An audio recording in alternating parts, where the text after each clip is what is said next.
de l'actualité africaine cette semaine. Chaque semaine, nous vous invitons à décrypter l'actualité de la semaine avec nous sur votre télé Afro Web TV. Retrouvez les analystes politiques pour donner les différents points de vue sur des sujets de l'heure chaque mercredi à 11 h et chaque samedi à partir de 11 h Central Time sur Afro Web TV. Pour participer, appelez-nous ou envoyez-nous des messages par WhatsApp sur le +1 319 462 89 79. Toutes les émissions disponibles sur afrowebtv.com et sur notre chaîne YouTube. Chaque semaine, la rédaction d'Afro Web TV vous propose un condensé de l'actualité des 7 derniers jours. Suivez sur Afro Web TV l'actualité politique, économique et sociale, bref, dans toute son entièreté, sur www.afrowebtv.com. Veuillez vous abonner à notre chaîne Afro Web TV sur YouTube et Facebook pour ne rien rater sur l'essentiel de l'actualité de la semaine. Afro Web TV est servi de la communauté africaine à la diaspora. Afro Web TV, c'est l'Afrique qui gagne. Pour assurer votre divertissement et vous informer en temps réel, suivez toutes vos émissions et programmes préférés sur Afro Web TV.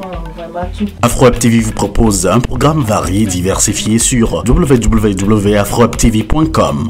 Sur Afro Web TV, ce sont des reportages, des interviews, des émissions interactives, des débats et des documentaires entrecoupés des informations. Afro Web TV, disponible sur YouTube et sur www.afrowebtv.com.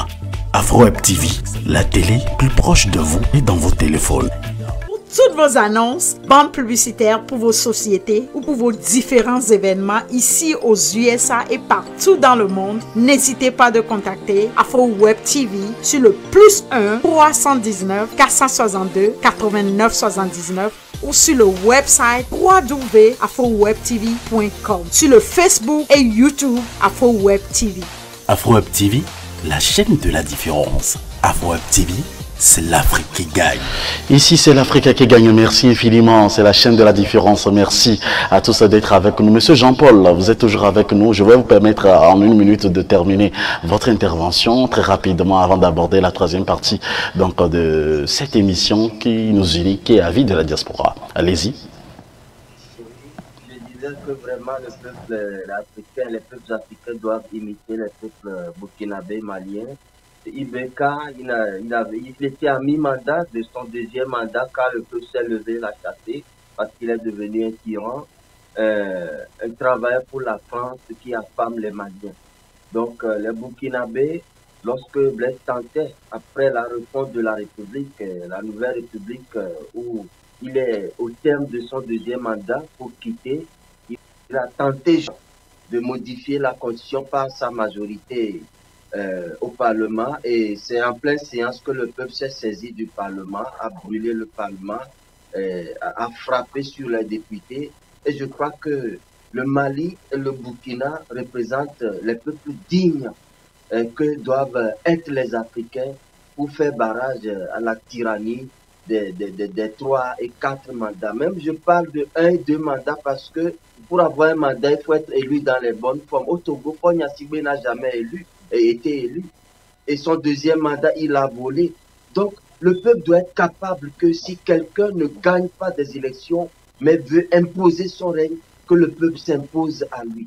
Il faut être un peuple de taille comme le peuple burkinabé ou le peuple malien. Aujourd'hui, les Burkinabés sont dans les rues encore contre un président qu'ils ont installé en destituant le précédent.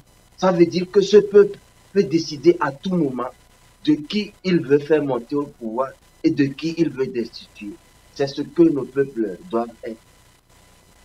Merci, monsieur Jean-Paul Omolo. Je rappelle à tous les amis internautes et surtout à tous les auditeurs également qui nous écoutent sur FM Liberté ainsi que sur Afro TV/live que vous êtes dans votre émission à vie de la diaspora avec monsieur Jean-Paul Omolo que nous recevons depuis l'Europe. Il est analyste et acteur politique. Nous avons également l'honneur et le privilège d'avoir à nos côtés aujourd'hui monsieur Classio Koutoglo, et consultant et analyste politique au micro et à la réalisation pour vous. Moïse Agbenyé Nigan, votre humble serviteur. Les travaux de concentration nationale entre acteurs politiques ont pris fin et à Lomé au Togo avec la reformulation, avec surtout la formulation des 52 propositions de réforme à soumettre au gouvernement pour examen. Et les 52 propositions portant sur le code électoral, la constitution, la loi sur les manifestations, la loi sur la décentralisation, la charte des partis politiques. Durant également 6 mois, 19 janvier au 13 juin 2021, qu'ont duré les travaux de la CENAP, entendez par la concentration nationale entre acteurs politiques.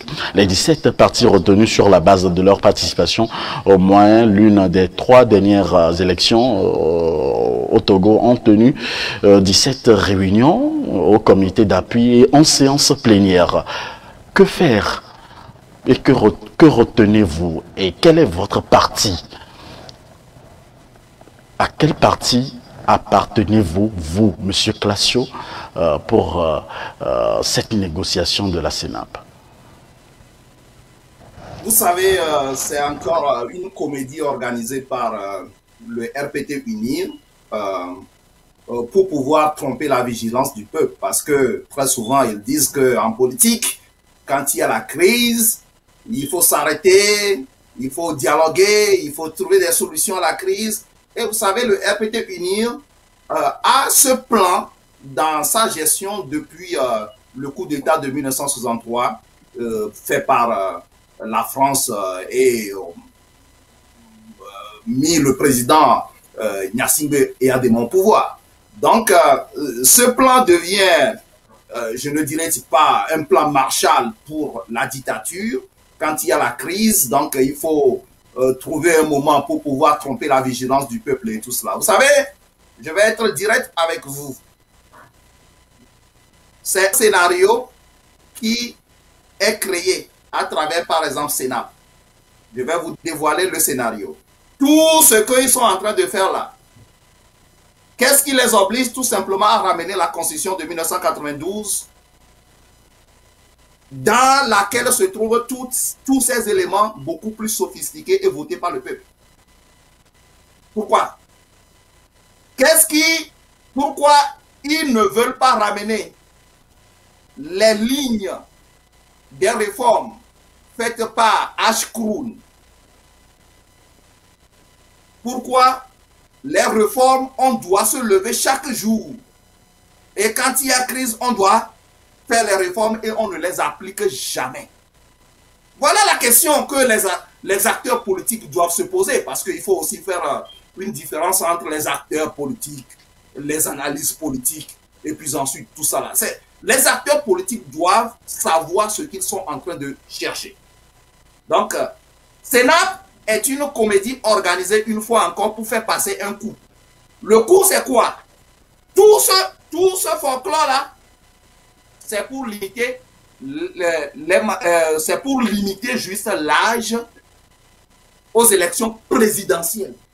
Et on vous parle aujourd'hui du code électoral, la loi de la manifestation, charte des partis politiques, décentralisation. C'est ça qu'ils ont mis devant. Mais ce que vise le RPT UNIR, c'est la limitation d'âge. Juste. Et vous savez ce que la limitation d'âge va faire?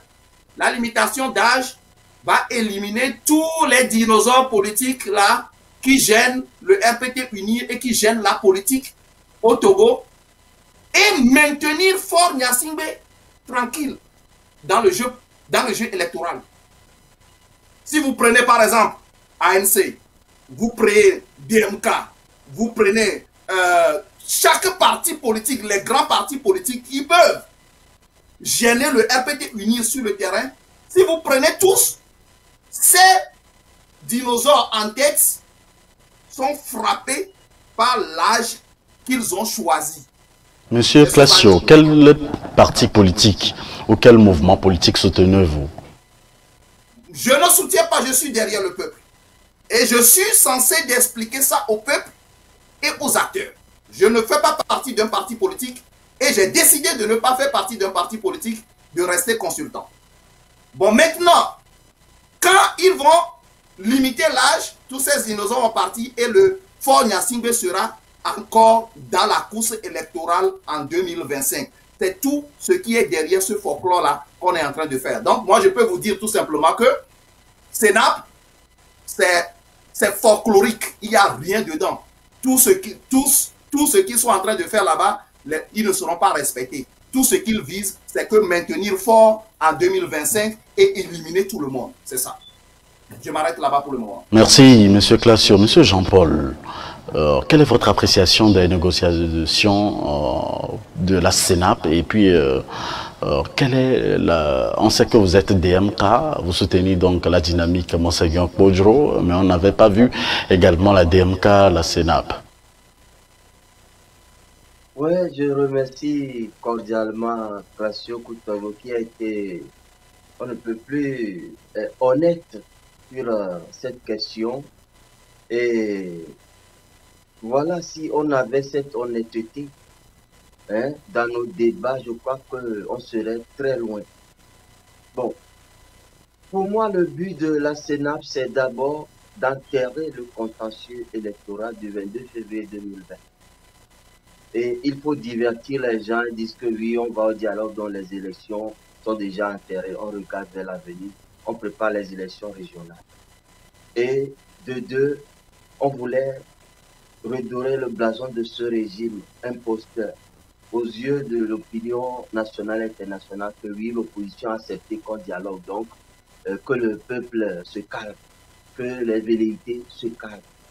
Bon, je déplore que les opposants qui se sont définis comme grands, les grands partis, je vais citer l'ANC, l'ADI, l'ER et consorts, ont prêté le flanc à ce nouveau dialogue de Dieu. Quand nous savons déjà sur les 27 dialogues précédents, le but de ce pouvoir, c'est de gagner du temps.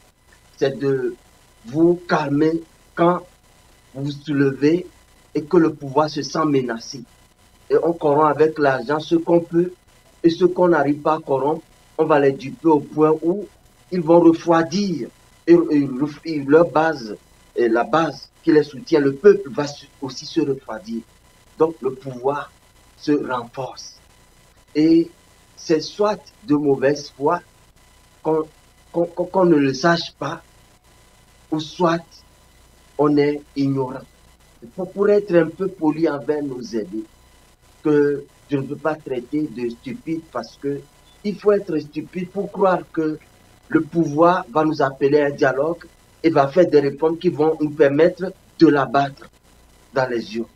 Donc, il faut être soit de mauvaise foi, soit être ignorant sur la nature du régime pour prêter le flanc à cette comédie, à ce marché de dupes qu'ils ont appelé dialogue dans le cadre de ce Sénap-là. Donc, pour la Sénap, pour la concentration nationale entre acteurs politiques, êtes-vous pour ou contre? Non, d'abord, je veux citer le cas, par exemple, qui dès la première séance a constaté que le contentieux électoral ne figure pas parmi les points à débattre.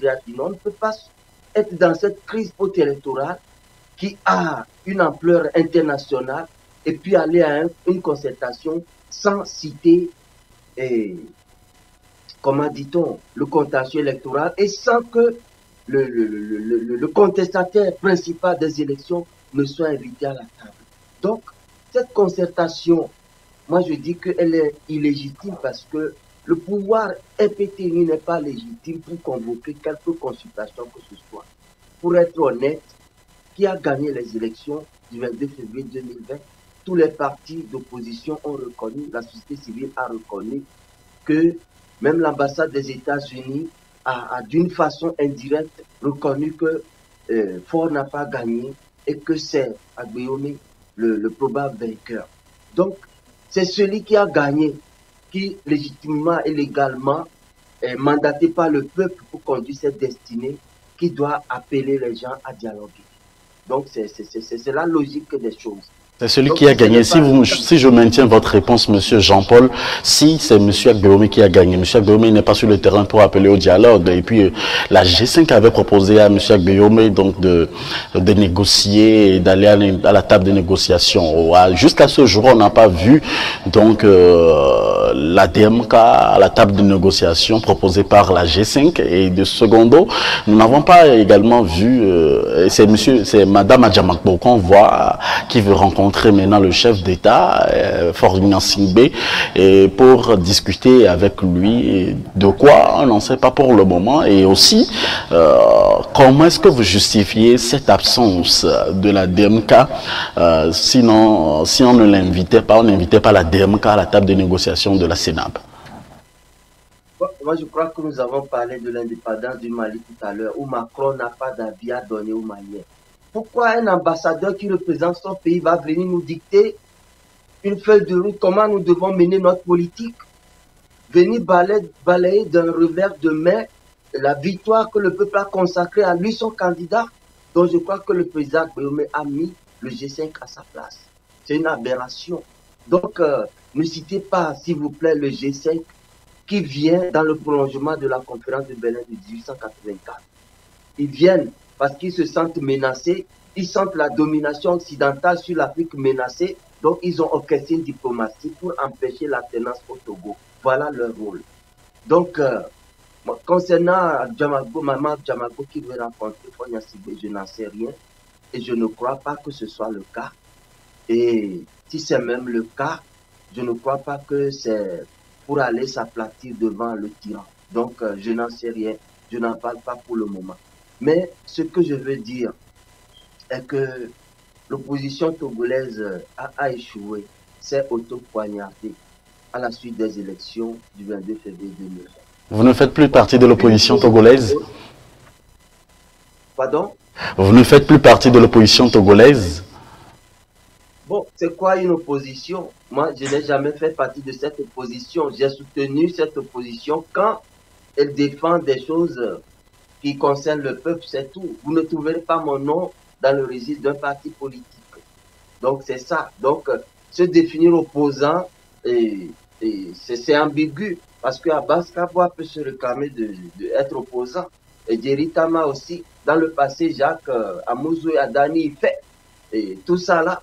Donc ils sont allés aux élections en tant qu'opposants. Donc être opposant, moi je ne sais pas ce que c'est vraiment. Il ne faut pas être juste contre Faure Gnassingbé pour se définir opposant. Donc, pour moi, nous devons résister, organiser une résistance. Et quand on s'oppose, de la façon dont nos partis se sont opposés en 30 ans, c'est accompagner une dictature et redorer son blason, lui permettre de s'appuyer sur nous comme béquille et éterniser son règne. Donc, moi, je veux dire que l'opposition a vraiment failli parce que au cours des 30 ans de lutte, nous avons soutenu tous ces leaders-là, Agboïbo, J.Chris Olympio, Jean-Pierre Fabre, Megogué, tous eux, Zari Poyeva, certains ne figurent plus sur l'échiquier politique, mais on les a soutenus, Léopold Minevi, etc.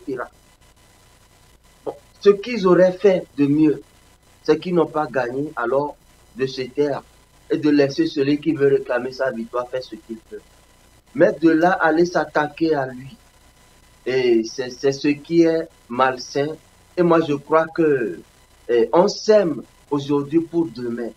Ce qu'ils font aux autres, les autres leur feront aussi. Et ça n'avantage pas ce qu'ils appellent eux-mêmes opposition là, qui pour moi n'existe pas vraiment. Parce que si ça existait, il y aurait eu alternance dès 90, 91, 92. C'est vraiment des combines pour qu'il y ait un semblant de contestation du pouvoir en place, mais ils se retrouvent entre eux, ils placent les pions, toi tu ne dois pas dépasser cette ligne, etc. C'est ce décor que la France d'ailleurs nous a servi en appelant les dictateurs à autoriser le multipartisme. Donc, nos leaders ne se sont pas levés eux-mêmes pour réclamer la libération du peuple. C'est Mitterrand qui rassemble les Africains à la boule pour leur dire de faire la démocratie. Pourquoi? Parce que la France a anticipé sur les vents de l'Est qui ont rompu l'Union soviétique et craint que cela ne donne d'idées aux Africains qui vont se rebeller contre les dictatures que elle, la France, a instaurées en assassinant nos pères d'indépendance. Donc voilà où se trouve le problème.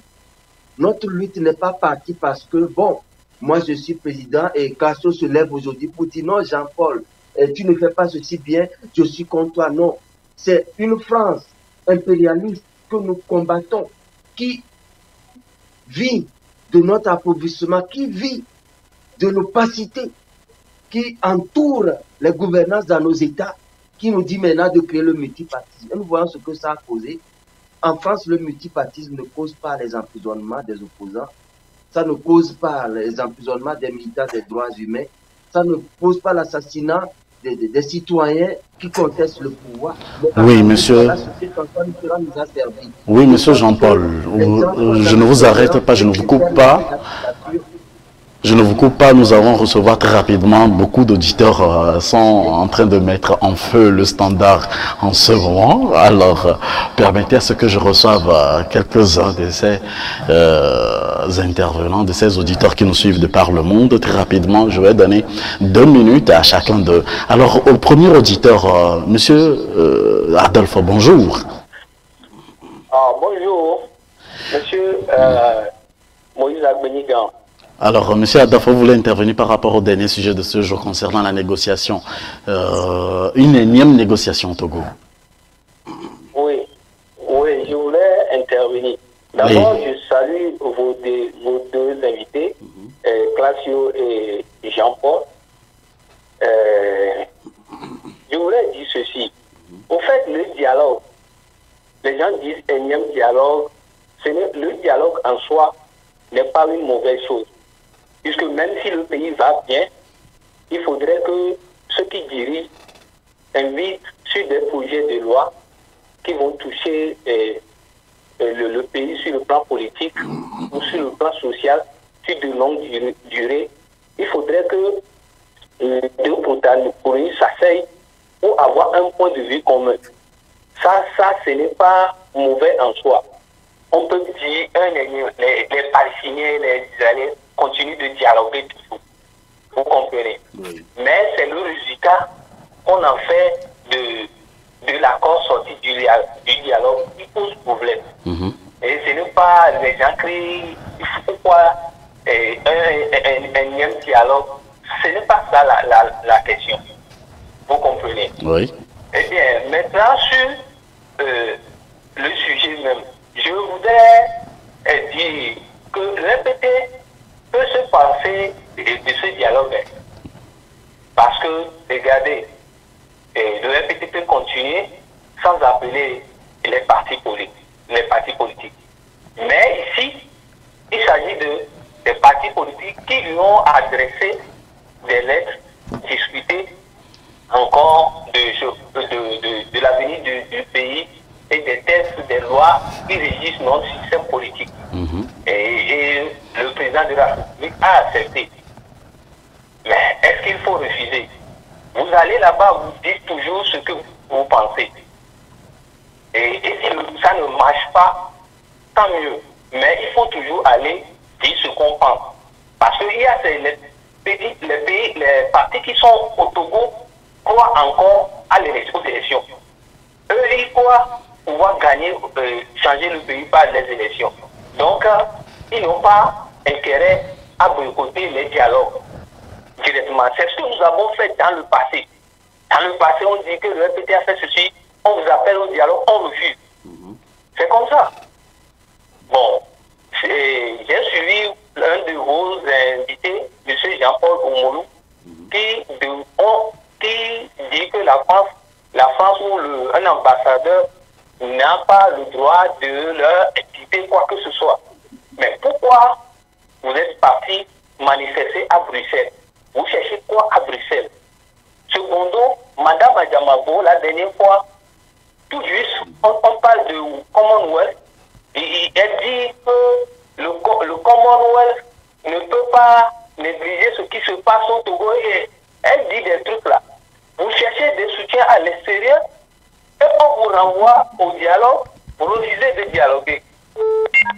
Monsieur l'ambassadeur, qu'est-ce que vous pensez, ou bien comment régler le problème au Togo?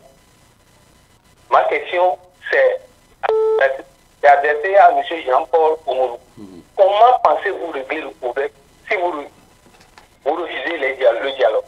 Oh, merci. Nous avons encore un autre auditeur très rapidement en ligne. Il y a le standard qui est en feu en ce moment. Alors, 2 minutes, M. Nyondi.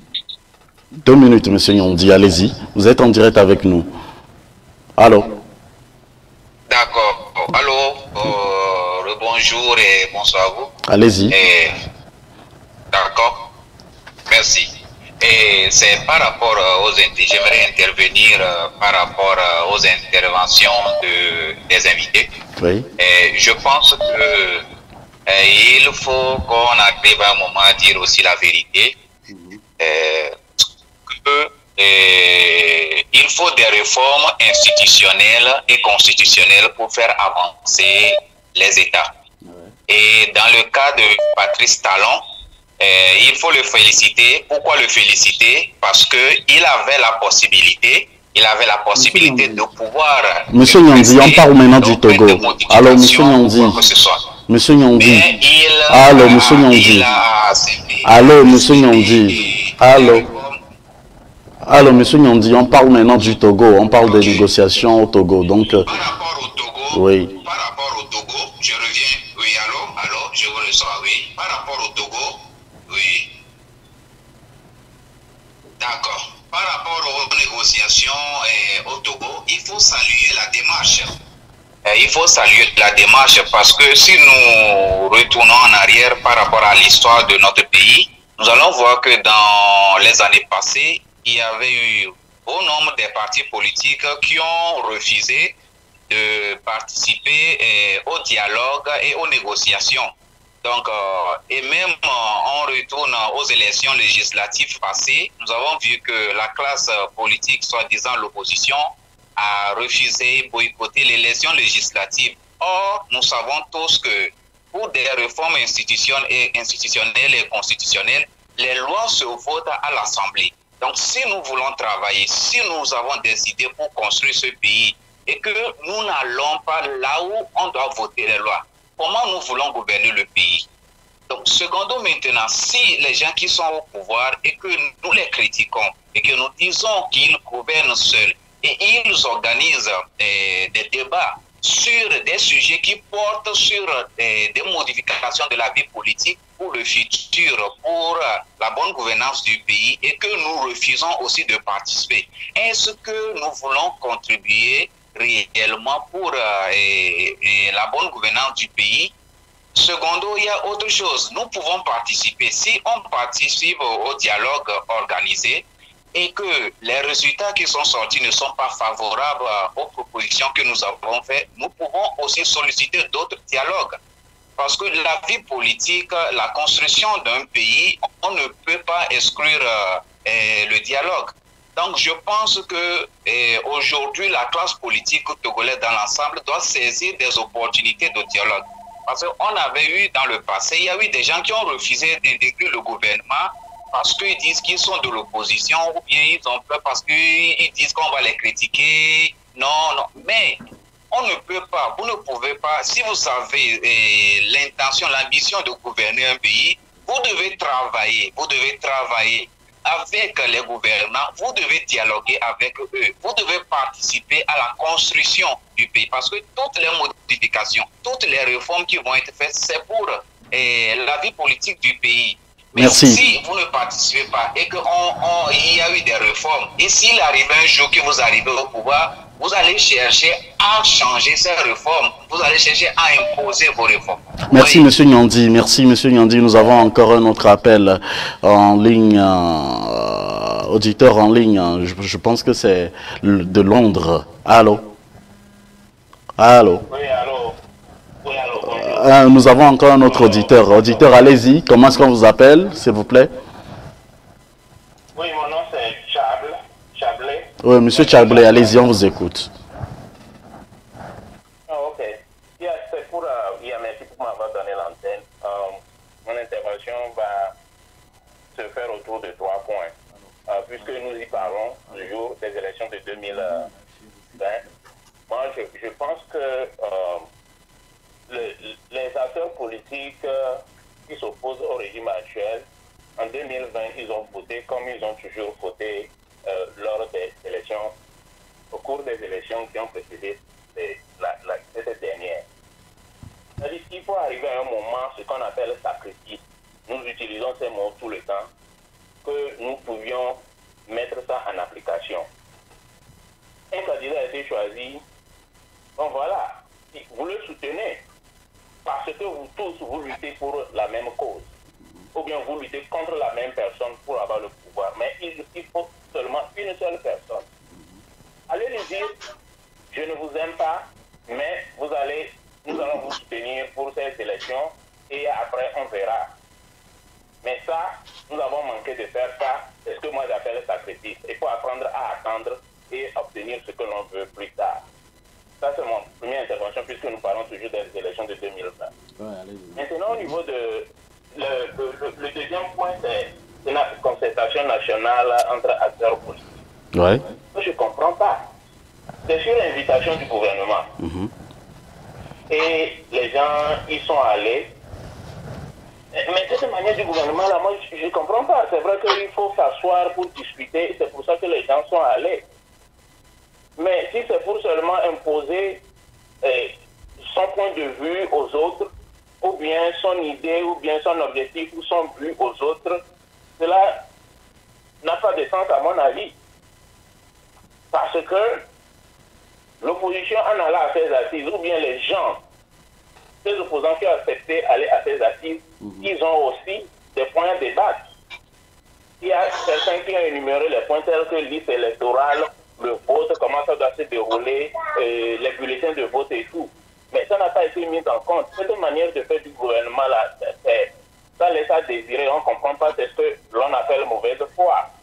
Il ne faut pas aller à une discussion seulement pour participer parce qu'on dit que bon, voilà, on nous a appelé pour un dialogue et il faut aller. Maintenant, ce que moi je me pose comme question, peut-être qui va s'adresser à nos invités, est-ce que les opposants eux-mêmes, avant d'aller à ces assises, ils se sont concertés entre eux?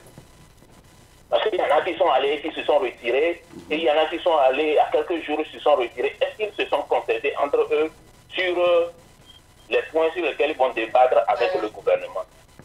Maintenant, peut-être que la question est ça, maintenant que nous sommes à ce stade aujourd'hui, et c'est là la grande question, quels sont les moyens d'action dont dispose aujourd'hui l'opposition ou bien les acteurs politiques qui s'opposent au régime, les moyens d'action dont ils disposent pour se faire entendre, pour faire peut-être ce que je dirais pression sur le gouvernement pour qu'il attende raison.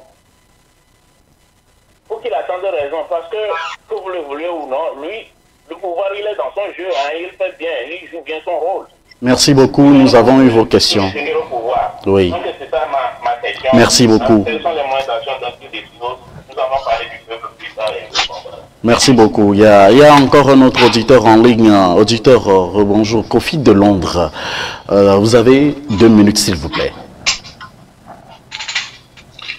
Merci beaucoup, compatriote Moïse. Moi, je n'ai pas beaucoup de choses à dire.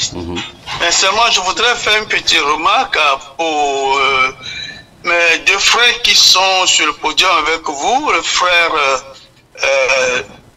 Jean-Paul II et Classiou Koutoglo. Oui. Merci d'être là pour parler à notre nom tous. Je voudrais dire quelque chose que le frère Jean-Paul II a dit plusieurs fois en donnant l'exemple des Burkinabés et des Maliens. Et que j'ai beaucoup aimé. Mais concernant le Togo, il a oublié qu'il a dit quelque chose ailleurs. Allez-y, on vous écoute. Les gens, le regroupement que Jean-Paul II soutient aujourd'hui, se sont dit qu'ils sont les candidats de la France. Ils ont les carnets d'adresse. Ils ont l'appui de la France. Et moi-même, j'ai fait mes enquêtes jusqu'à Gérard Attard. Hein, il a dit qu'ils ont le soutien des francs-maçonneries de la France. Et dans tout cela, si mon frère est constant dans sa vision, je ne vois pas qu'il doit être vraiment dans ce regroupement qui ont les impérialistes comme appui pour être à la présidence au Togo. Il devait être avec ceux qui sont des nationalistes vrais purs, comme les Burkinabés et les Maliens. Donc, je l'invite à reprendre contact avec moi parce que depuis un certain moment, il s'est disparu. Je ne le vois plus dans mes contacts. Jean-Paul II, on doit travailler comme un nationaliste vrai et non pas des gens qui veulent l'appui de l'impérialisme pour continuer à servir l'impérialisme sur notre terre. Merci. Merci beaucoup à tous et à chacun de vous. Vous êtes sur Afro Web TV dans votre émission Avis de la Diaspora. Vous pouvez nous appeler, continuez par nous appeler. Pour l'heure, je vais demander également à nos intervenants de répondre très rapidement, de réagir aux réactions. J'espère que vous avez vous aussi noté vos petites questions. Alors, Monsieur Classio, c'était votre tour pour réagir également, pour nous dire par rapport à ces nombres. Aujourd'hui, vous faites partie du côté de la diaspora et on sent que vous méfiez surtout par rapport à l'opposition togolaise. Que se passe-t-il réellement et quelle est votre appréhension par rapport à la question de M. Adolphe? Je ne me méfie pas de l'opposition togolaise. Je pense par moment que l'opposition togolaise a à faire beaucoup plus dans une unicité forte contre le pouvoir que j'analyse de loin. Je ne suis pas un acteur politique. Tout à l'heure, mon frère est en train de parler. J'ai aussi détecté ses propos qu'il n'est pas un acteur politique. Alors là, ça veut dire que nous sommes juste des citoyens et des analystes qui regardent la politique de loin. Alors, pour répondre rapidement à votre question et puis ensuite prendre mes 5 points sur ma feuille, je ne me méfie pas de l'opposition togolaise. Je pense bien que l'opposition togolaise regorge d'énormes talents et des talentueux surtout, des intelligents pour pouvoir contrecarrer la dictature togolaise. Mais il y a des couacs. Et en face de ces couacs, nous intervenons un moment pour pouvoir orienter. Vous savez, les problèmes restent toujours les problèmes. Par moment, on nous considère comme des gens qui ne savent même pas ce que nous sommes en train de dire. Alors, c'est pour attaquer mon second point. Tout à l'heure, mon ami ou bien notre confrère est en train de parler de la G5. Que la G5 ne devait pas imposer quoi que ce soit dans la politique au Togo. Par rapport, il a fait aussi référence à d'autres pays. Mais vous savez, je suis tellement très surpris quand il est en train de parler, à partir du moment où le candidat qu'il a supporté, c'est-à-dire le candidat Agbeome Kodjo, ce sont les premiers arguments que nous avons tous évoqués. On a parlé, on a vendu la communauté internationale d'une manière normale et précise. On est allé jusqu'à même utiliser la photo de Macron pour les campagnes présidentielles en attachant ce qu'on appelle une relation internationale intrinsèque entre le candidat et Macron. Donc ça veut dire que si aujourd'hui on nous dit on a vendu la communauté internationale, on a vendu la divinité qui peut prendre une place prépondérante dans la politique, on a vendu même l'expérience du candidat qui a un carnet d'adresse, comme un auditeur vient de le dire, un carnet d'adresse très lourd, c'est-à-dire dans la communauté internationale. On a vu même des gens de la FMI très proches du candidat qui ont à supporter ce qu'on appelle cette candidature. Donc ça veut dire que la G5 devrait normalement jouer un rôle. Mais si on nous dit aujourd'hui le contraire, il y a un problème. Alors, c'est un petit point que je voudrais signaler. Au point 3, je voudrais dire que gagner une présidentielle dans un pays n'est pas le problème. Depuis le début de cette crise ou bien depuis cette lutte de démocratisation, les gens ont toujours gagné. Le RPT n'a jamais gagné, l'UNI n'a jamais gagné. Mais c'est la prise du pouvoir qui reste le problème. Est-ce que aujourd'hui nous travaillons sur la prise du pouvoir? Non. C'est le point que nous devons prendre au sérieux. Bon, maintenant, au point 4, il faut comprendre aussi l'atmosphère des partis politiques. Les partis politiques jouent un rôle précis sur un territoire donné. Les partis politiques utilisent les règles de la Constitution et bien d'autres règles qui régissent un pays. Donc, si nous devons, par exemple, travailler avec ces responsables politiques, qui sont les acteurs politiques?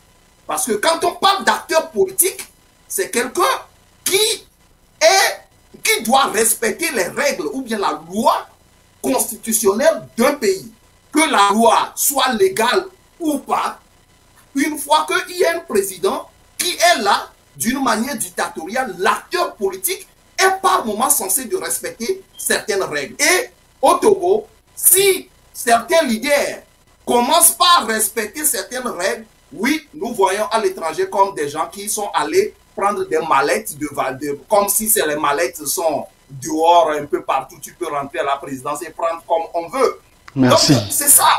Monsieur Classio, merci. Nous avons encore juste quelques 10 minutes pour terminer l'émission. Je voudrais poser toutes les questions. J'ai une trentaine de questions moi aussi. Alors, je m'arrête. Merci Monsieur Classio pour votre compréhension. Et alors, Monsieur Jean-Paul, vous voulez réagir par rapport aux réactions des amis qui nous ont appelés, qui ont pris aussi l'intérêt donc de partager cette émission avec nous. Alors, quelles sont vos réactions? Que répondez-vous? Et certainement que tout le monde sait que vous soutenez la DMK Dynamique Kpodjo, alors que la DMK n'a pas de preuve aujourd'hui pour dire qu'ils ont vraiment gagné, puisqu'on ne voit aucune preuve de partout, ni de M. Agbeome, ni de Monseigneur Kpodjo aujourd'hui. Pourquoi aussi la diaspora ne participe pas selon vous à la table de négociation? Sinon, on avait connu Togo Télécom 1, moi j'étais en reportage, Togo Télécom 1, Togo Télécom 2, et là j'étais en NFM en ce moment, et je salue donc tous les dirigeants de l'NFM en passant.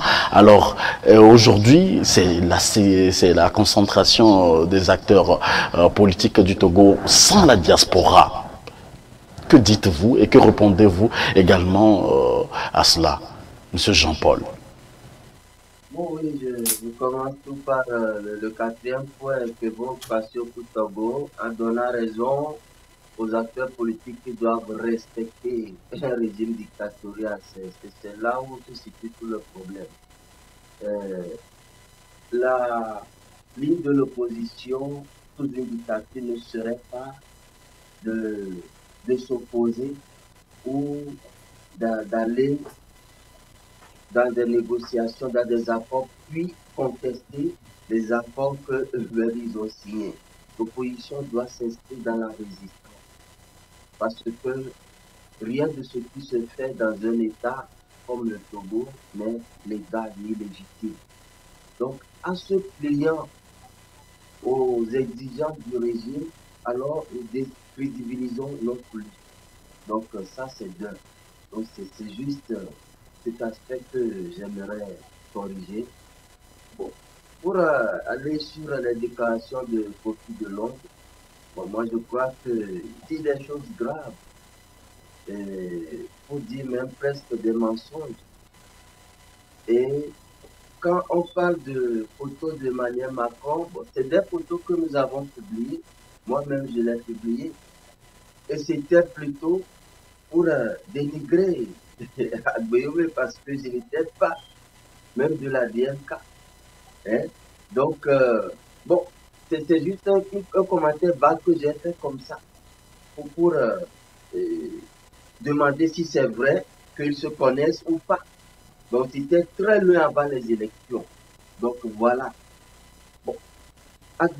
Agbeyome, le président Agbeyome, je l'ai contesté jusqu'en décembre 2019.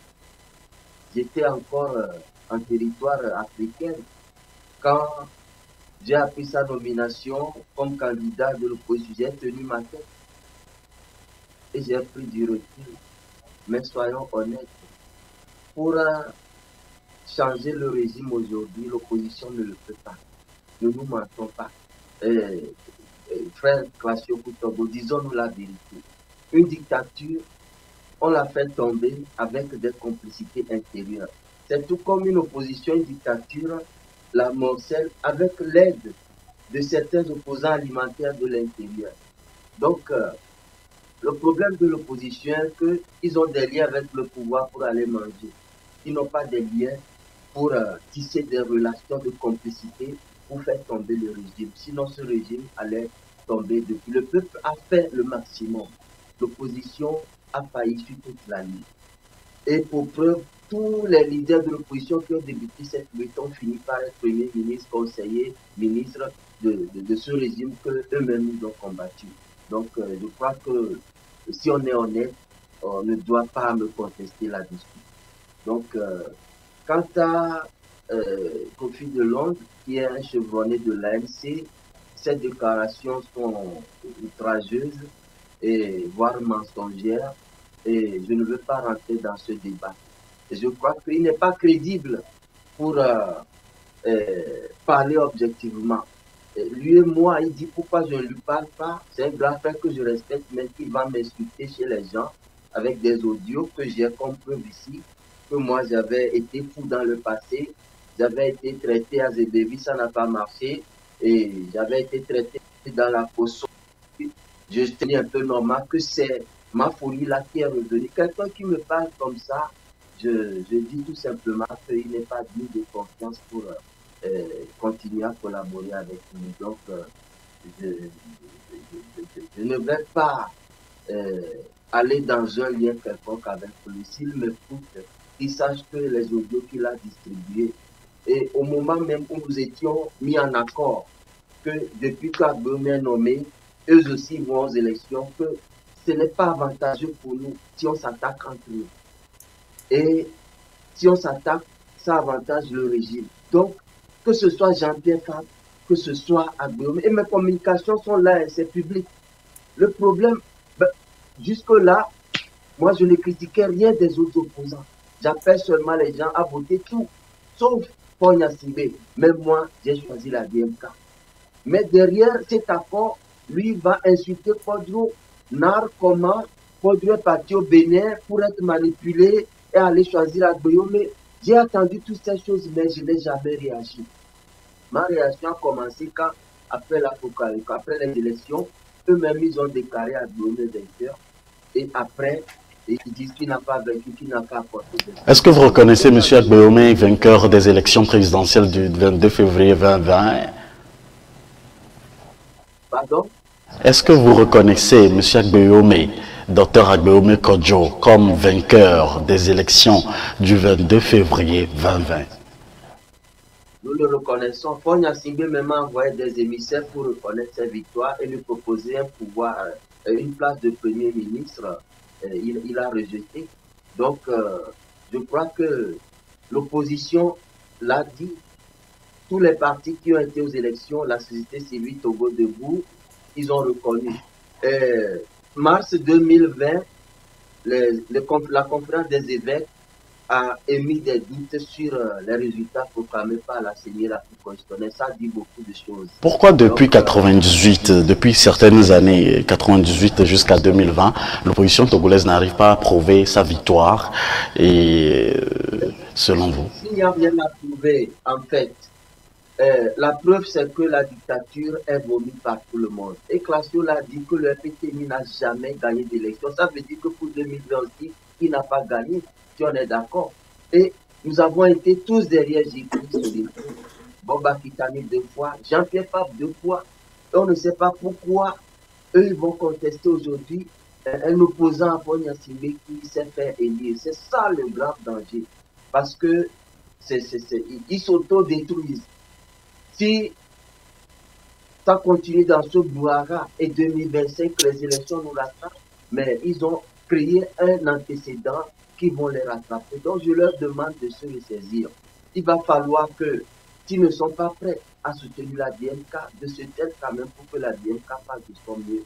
Au lieu de combattre la DMK, et de choisir aller s'asseoir avec le dictateur et d'aller dans un dialogue de Dieu où on sait que sur 17 journées, ils ont fait 14.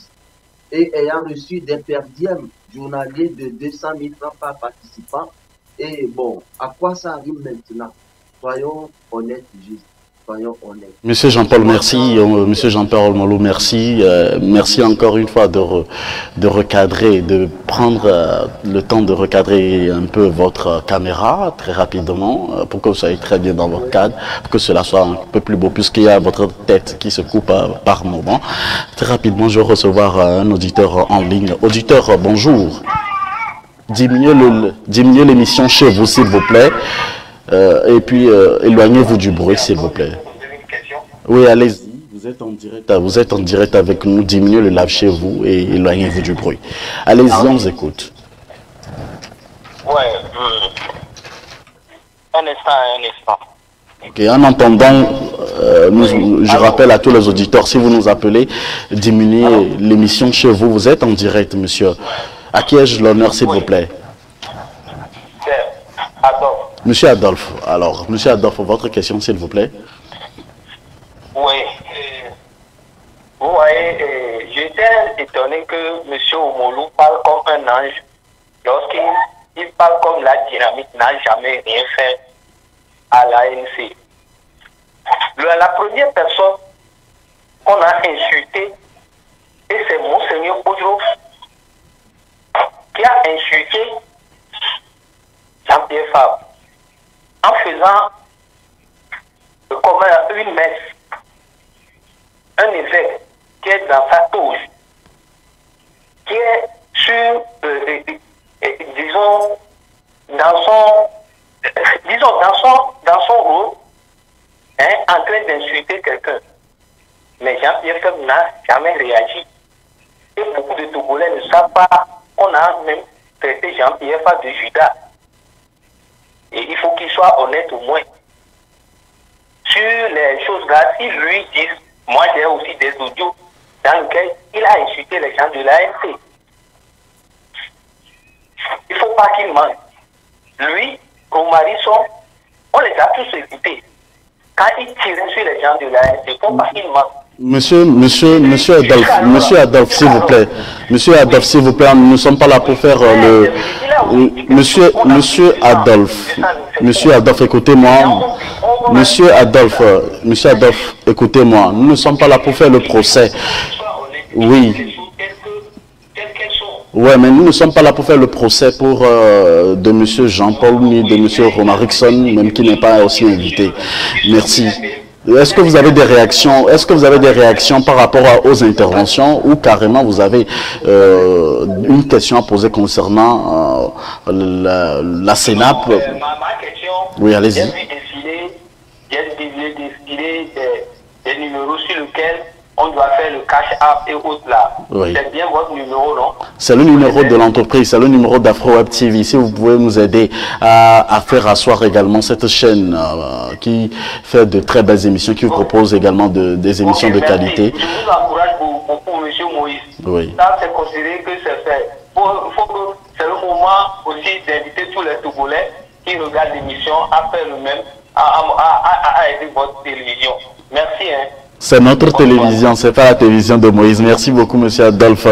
Je salue également le courage et le mérite également de tous les confrères et puis de la rédaction de AfroWeb TV et de FM Liberté qui ne cesse également de travailler acharnement pour encore vous offrir d'autres émissions. Moi, ma question que je voudrais proposer maintenant à monsieur Classio Koutoglo. Monsieur Classio, on a vu monsieur Gilles Chris Olympio de l'UFC par rapport aux négociations négociations, être constataire durant une longue période. Après a suivi donc le CAR et puis l'ANC de Jean-Pierre Frappe qui avait claqué la porte en dernière minute au Sénat. Nous avons vu également donc le CAR également qui s'est retiré à un certain moment donné. Et que retenez-vous probablement de toutes ces négociations qui ont eu lieu au Togo? Est-ce que selon vous, ces négociations ont réussi ou échoué? Moi, je vais toujours le dire d'une manière très claire et honnête. Les acteurs politiques togolais sont des intelligents. Quand ils rentrent, vous savez, quelqu'un venait de le dire, le dialogue existe et le dialogue existera toujours dans une république. Le RPT UNIR n'est pas prêt à donner le pouvoir. Donc, si on invite les gens dans des cadres de dialogue et de discussion, il n'y a rien de mal à un parti, à un chef de parti politique de répondre. Mais quand des gens y vont, certains constatent très tôt que c'est un marché de dupes. Certains veulent rester un peu pour voir les comédies et les liaisons entre les acteurs à l'interne. Et puis ensuite continuer leur lutte dans des analyses bien précises. Dans un dialogue, quelqu'un peut rester jusqu'à la fin pour voir qu'est-ce que ce groupe est en train de planifier encore. Moi, je veux sortir aujourd'hui des petits débats en parlant de per diem, 200 000, 300 000, des choses. 200 000, je prends 200 000 pour mes voitures. Mes voitures pendant une semaine, 2 semaines au Togo. Au Togo, ça ne fait même pas 50 000 francs. Fait le plein de BMW. Donc, c'est un peu ahurissant que nous qui cherchons à contrôler, par exemple, à aider au développement de la vie politique, nous parlons des petits francs, 200 000, 200. Ça ne veut rien dire. C'est transporter, c'est prendre 2 grosses voitures de Amoutier-V à aller à Kara et revenir. Donc, je voudrais que nous soyons un peu sérieux. Les cadres de discussion vont toujours rester. Maintenant, qu'est-ce que nous voulons de ces cadres? Est-ce que nous voulons voir comment ces gens veulent encore opérer? Et quand ils veulent opérer, comment nous allons faire pour les contredire et un jour prendre le pouvoir? Cela doit être notre rôle aujourd'hui ou bien notre première préoccupation en tant qu'analyste pour orienter et des acteurs qui peuvent agir. Vous savez, quand j'écoute tout à l'heure certaines discussions, après chaque élection depuis le temps de Yadema et de Agbeome Kodjo, ils savent bien qu'ils n'ont pas gagné. La première chose que Yadema fait, c'est de proposer le poste de Premier ministre à un opposant. Et ce n'est pas quelque chose de nouveau aujourd'hui. Donc, quand si en 2020, on gagne une élection comme en 2015, comme en 1980, on propose le poste de Premier ministre à quelqu'un, c'est une preuve consistante. Non. C'est que le RPT uni, il faudrait que le peuple, les analystes, les acteurs comprennent que le RPT uni veut toujours garder la tête, c'est-à-dire le pouvoir au Togo reste au niveau de la présidence, et puis ensuite donner des miettes à des gens. Parce que ces miettes-là, en allant sur le chemin, on peut aussi vous les arracher. C'est ça.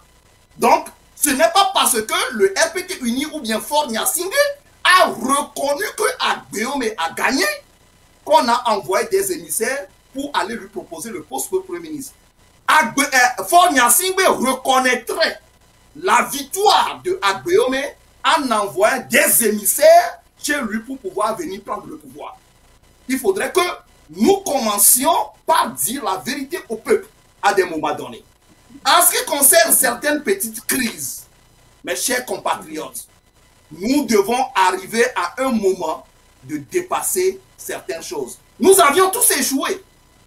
La DMK, les résultats de la DMK la fois dernière, nous étions les premières personnes à publier les résultats que nous avions pris depuis la source. Okay. Agbeome a gagné. Vous qui? Personne ne va nier. Vous qui, monsieur Classio?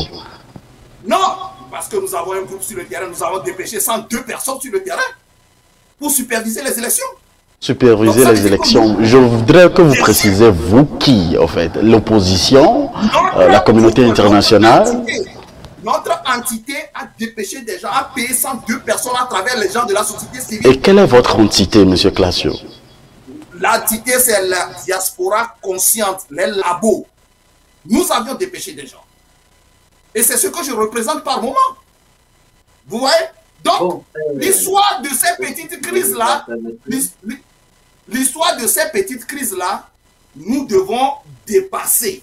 Puisque vous savez, il y a des crises antérieures. Agbeome aussi, en 2015, avait dit publiquement sur les antennes que tant que la CENI a proclamé des résultats et que la Constitution a validé, la Cour constitutionnelle a validé les résultats, tout est clos. Peut-être ce sont des seuls coups-là qui se retournent par moment. Maintenant, qu'est-ce que nous avons fait? Nous avons échoué déjà. Maintenant, pensons à quoi faire pour pouvoir arracher maintenant le pouvoir. Merci. Merci, monsieur Classio. Nous avons 3 minutes chacun. C'est-à-dire que nous avons 3 minutes dans l'ensemble pour terminer l'émission. Et je voudrais savoir votre mot pour terminer cette partie de l'émission concernant la négociation de la CENAP réussie ou échouée. Et aussi pour conclure en même temps l'émission, monsieur Jean-Paul Omolo. Oui, d'accord. Je crois que le confrère Classio se contredit. Il a dit que le fait que Fort envoie un militaire Agbeome ne confirme pas sa victoire. Et il vient de dire qu'ils ont envoyé des observateurs et que ça confirme la victoire d'Agbeome. Je vois que l'objectif, c'est de salir cette victoire, c'est de l'embourber. Et je ne sais pas pourquoi des gens qui se disent de l'opposition du peuple qui veut sa libération vont s'employer autant à combattre quelqu'un qui a quand même gagné et qu'on doit aider pour arracher le pouvoir dictateur. C'est là où le peuple, ou bien cette partie du peuple-là devient ambiguë. C'est vraiment triste, c'est tragédique. Donc, l'objectif ici, c'est de salir une entité, c'est de lui rendre un coup de 2015. Oh, je rappelle, il y a des mensonges qui se disent au sujet des déclarations d'Agbeome en 2015. En 2015, il a bien dit, tant que la CENI a proclamé, la Cour constitutionnelle a validé et que l'intéressé même n'a pas contesté, est-ce que c'est Agbeome qui va venir contester à la place de Jean-Pierre Fabre? L'intéressé était dans la rue. Monsieur Classio, s'il vous plaît, vous n'avez pas la parole. Monsieur Classio, s'il vous plaît, vous n'avez pas la parole. Monsieur Jean-Paul Terme. L'intéressé n'était pas dans la rue. En 2015, les soutiens de l'intéressé étaient dans la rue. L'intéressé est revenu de la rencontre avec les présidents ivoiriens et ghanéens à Diassé Milita de rentrer. Et avec déception, ils sont rentrés. Il n'a même pas contesté. Pas une seule phrase. Et il n'a même pas saisi la Cour constitutionnelle. Et vous voulez que c'est Agbeome qui vienne faire le travail à sa place. Et la personne dit, tant que la CENI a proclamé, la Cour constitutionnelle a validé et que l'intéressé n'a pas contesté. Bon, vous n'êtes pas assez intelligent pour comprendre. Et puis j'aimerais répondre à un frère qui a demandé que si on ne va pas au dialogue, on va faire quoi? Mais est-ce que les Burkinabés et les Maliens sont alliés à un dialogue? Le peuple doit comprendre que ce n'est pas la DMK qui va aller arracher le pouvoir. C'est le peuple qui a plébiscité la DMK qui va arracher son pouvoir pour le donner à celui qu'ils ont choisi. C'est ça. Merci, monsieur Jean-Paul Omolo. Mais aujourd'hui, les gens jouent. Les gens jouent sur les terres pour décourager ce peuple et que la DMK connaisse les siens comme eux pour qu'on ne dise pas qu'eux, ils ont vraiment échoué, que c'est la DMK qui a gagné. C'est malhonnête et je dis qu'il est temps. Il est encore temps pour se ressaisir parce que Ce qu'on fait aujourd'hui, c'est une semence pour demain. Et je crois que nous devons être honnêtes. C'est saisi, monsieur Jean-Paul Ombolo. Nous avons saisi votre message, monsieur Jean-Paul. Et regarder la libération du peuple togolais qui est suprême à Dieu. Merci, merci. Nous avons pour terminer l'émission un auditeur, mais avant de recevoir les 1 minute d'intervention ou de conclusion donc de monsieur Classio. Alors, auditeur en ligne, monsieur Wadja, allô? Oui, alors, bonjour, mon frère Moïse. Bonjour, monsieur Wadja, vous avez 1 minute, s'il vous plaît. Ok, merci. Je voudrais dire quelque chose par rapport à ce dialogue et négociation au Togo. C'est un jeu politique très dangereux même que les partis politiques au Togo, ou en tout cas les acteurs politiques se livrent au Togo. C'est-à-dire qu'on a d'un côté le parti au pouvoir qui considère le président actuel Faure Gnassingbé comme leur leader inchangeable qui doit demeurer au pouvoir. De l'autre côté, on a l'opposition qui veut à tout prix que Faure quitte le pouvoir. Et quand on dit qu'il y a négociation, on se trouve autour d'une table de négociation. Il y a déjà des idées figées. Il y a déjà des gens qui sont venus, les deux camps, ils sont venus avec un objectif. Le parti au pouvoir, l'objectif c'est de préserver le pouvoir pour Faure. L'opposition c'est de faire tout pour que Faure parte. Donc c'est l'échec des négociations au Togo. Il ne faut pas qu'on se cache le visage. C'est le départ de Faure qui va faire réussir les dialogues au Togo. C'est parce que Faure est encore là que tous les partis politiques, ils trouvent que le dialogue n'a pas réussi. On a toujours besoin de dialogue. Quand on va à un dialogue avec déjà un objectif bien précis et qu'on n'est pas prêt à accepter la proposition de l'autre, ce serait très difficile de dialoguer. Et c'est ça le problème du Togo. Merci. Donc moi je vois que parler des gens qui considèrent qu'on a gagné les élections, on n'a pas gagné, on a fait quoi? Ça ne peut pas changer tant que un parti ou un camp politique n'accepte pas la proposition de l'autre immédiatement et que ça se réalise. Donc c'est ça le souci qu'on a aujourd'hui au Togo, c'est comment faire pour que Faure parte. Et comme il est là, l'opposition ne peut pas accepter toute décision qui sort du dialogue, ne sera même pas convaincante pour l'opposition. Donc c'est ça le problème. Merci, monsieur Wadja. Donc, pour ne pas perdre du temps, je vous remercie beaucoup. Merci, monsieur Wadja, de nous avoir appelé et sur le +1 319 462 89 79. Il ne nous reste qu'1 minute pour terminer l'émission, monsieur Classio. Votre conclusion? J'ai 3 minutes. Puisque... Vous avez 1 minute pour terminer l'émission, monsieur Classio. Ok, vous savez, je voudrais faire un distinguo entre la reconnaissance de Agbeome Kodjo comme président par Faure Gnassingbé et la reconnaissance d'Agbeome comme président par l'individu Classio et son groupe. Il faudrait que nous faisions cette distinction très claire. Quand un président reconnaît Agbeome Kodjo comme président, après une élection, c'est différent. Quand les citoyens reconnaissent Agbeome comme président après les élections. Moi, j'ai reconnu avec 57,13%. Agbeome est sorti victorieux des élections présidentielles de 2020. Je ne dirai pas le contraire nulle part. Donc, il faudrait que nous faisions cette distinction. Maintenant, il faut que les gens disent, il faudrait que nous soyons sérieux. Est-ce qu'il y a une seule élection au Togo, au temps d'Eya Dema et de Faure Gnassingbé qui n'a pas été contestée par l'opposition? Ça n'existe pas. Je ne connais pas cette élection au Togo. Est-ce qu'il y a une seule élection quand les gens disent que la Cour constitutionnelle a validé et que l'intéressé n'a pas contesté? On veut dire quoi? Est-ce qu'il y a une seule élection au Togo organisée par le RPT ou l'UNIR que l'opposition n'a pas contesté ou le peuple n'a pas contesté? Mes chers compatriotes, il est temps, mettons la balle au centre, disons la vérité, marchons avec la lumière pour que nous puissions libérer notre pays dans une unicité forte d'action contre la dictature qui gangrène et qui s'étend dans la sous-région. Il y a des gens qui croient encore à la bonne foi de Faure Gnassingbé que si Faure décide aujourd'hui, les choses peuvent changer. J'invite Faure Gnassingbé à poser ce acte. Sinon, l'acte va le poser. Je m'arrête là-bas. Merci, monsieur Classio. Je rappelle à tous les amis internautes et surtout aux téléspectateurs que vous êtes consultant également analyste politique. Vous faites partie de nos invités dans notre émission Avis de la diaspora. Monsieur Jean-Paul Omolo, activiste et analyste politique également, qui nous a fait l'honneur d'être à nos côtés pour cette émission. Merci à tous et à chacun de vous et surtout merci à vous tous qui avez essayé de partager cette émission sur les ondes d'AfroWeb TV. Allez tout simplement sur AfroWeb TV/live pour être en live avec nous. Et si jamais vous pouvez nous aider pour soutenir et également asseoir cette chaîne en bonne et due forme, puisque nous avons plus de 10 émissions à vous offrir donc sur cette chaîne entrecoupée bien évidemment donc de la musique et des informations. Merci à tous de nous faire des cash-up ou des ailes, des transferts de monnaie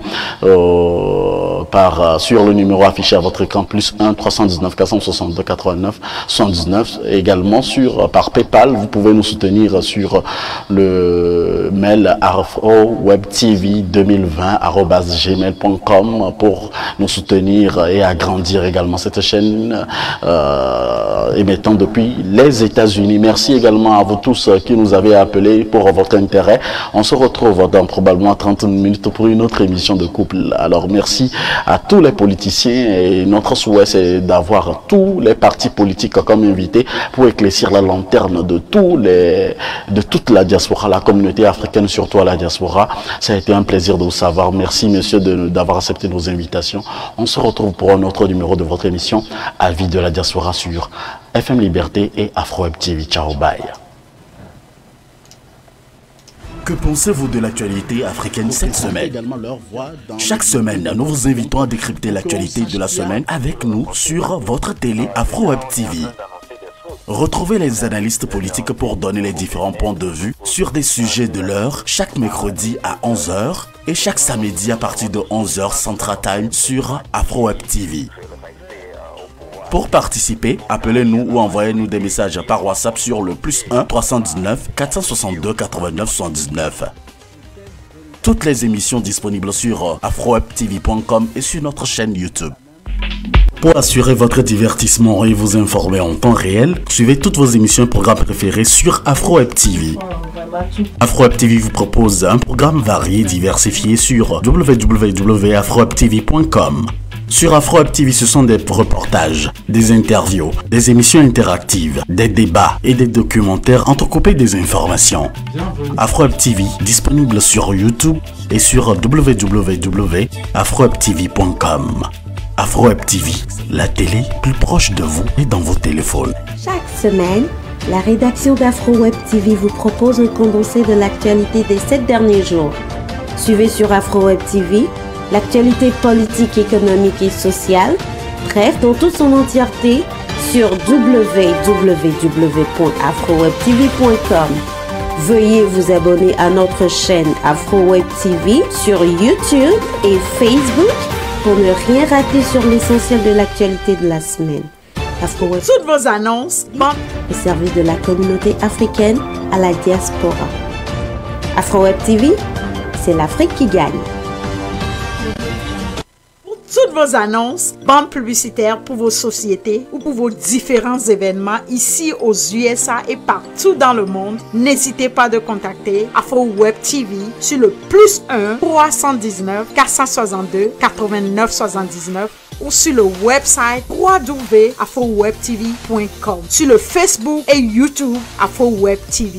AfroWeb TV, la chaîne de la différence. AfroWeb TV, c'est l'Afrique qui gagne. Après son album Mère Afrique et plusieurs collaborations, et tout récemment le single Jésus revient bientôt, Oyem Ojo est de retour avec ce bijou sonore, Femme africaine. La femme africaine, elle a tous les atouts du monde. Femme africaine, le nouveau tube de l'insaisissable auteur-compositeur Oyem Ojo en boucle sur votre chaîne AfroWeb TV. Tous pour rendre vibrant hommage à toutes les femmes africaines sur cette note musicale d'Oyem Ojo sur AfroWeb TV. AfroWeb TV, c'est l'Afrique qui gagne.